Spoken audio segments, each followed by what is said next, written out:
We're back with Guilford County Board of Elections Director Charlie Collicutt. He's taking your questions about the North Carolina primary. Election day is 2 weeks away. There's a general election coming up after that. All right, so the questions in the queue right now, this person's saying, when is the best time to change my party affiliation? Yeah, for this primary, that deadline has passed, and you can't do it even at early voting, like we discussed with party registration.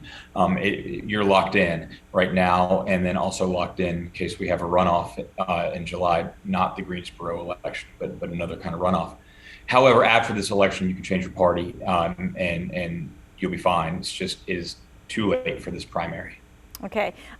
For those who are going to be going to the polls, and maybe they haven't been to the polls in a while, everything that they're going to see is going to be a paper ballot, correct? That's correct. In Guilford County, I know that there may be people watching from other jurisdictions that may do things slightly different, but in Guilford County, we are all 100% on a paper ballot. All right, and at some point, they're all going to be changed over to paper ballots, yes?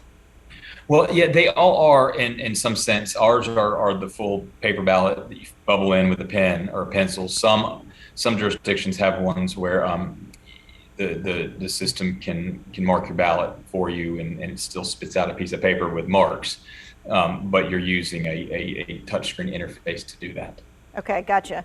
And so this next question is, what does the vote tally process look like? So I guess that looks a little different in each county, but there's the big picture of how it works.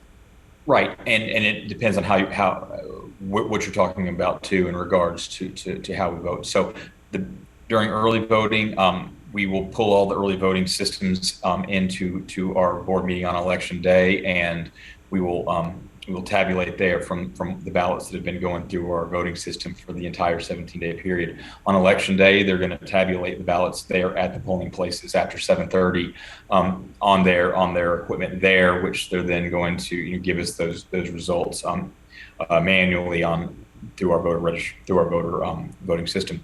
And the absentee by mail ballots, that's our big high-speed tabulator where we just run ballot and ballot and ballot, however long that takes. And then on election night, it's not the final, that's not official. We still have this 10-day canvass period where at the end we do this final, add anything we need to, do any audits, and then theirs will be the official results. Okay. I know in years past we've had curbside service. Is that happening as well? Yeah, every polling place and early voting site has curbside voting, and so when a voter does that, they have to go declare that they cannot enter the polling place. It's not a drive-through voting for everybody, but it is for people that can attest that they cannot enter the polling place, and they can be given a ballot and vote right out of their car. Okay, so we want to make that really clear. This is not like COVID voting where there was a drive-through voting and there's a whole bunch of volunteers out there. This is clearly for just the key folks who can't make it inside. That's right. For whatever physical issue that they cannot enter, it's only for those folks. Okay. One more time, this person must have tuned in a little bit late. They said, can unaffiliated people vote in the primary? Yes. And I think this is very important because it can be different state to state. If you're unaffiliated, you'll go in and you're going to have three options. First, you can vote your nonpartisan ballot.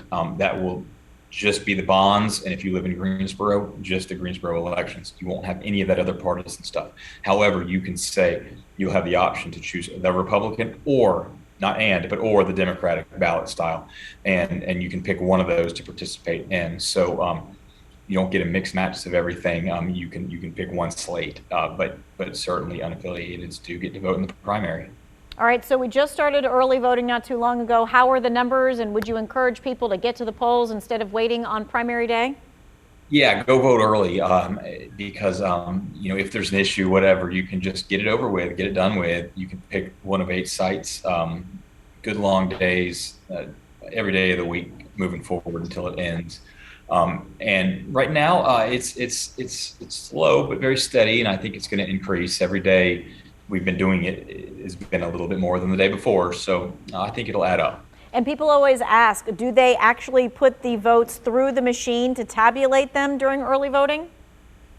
Yeah, they do put the machines. They're being the results are being tabulated and stored on that machine as they vote.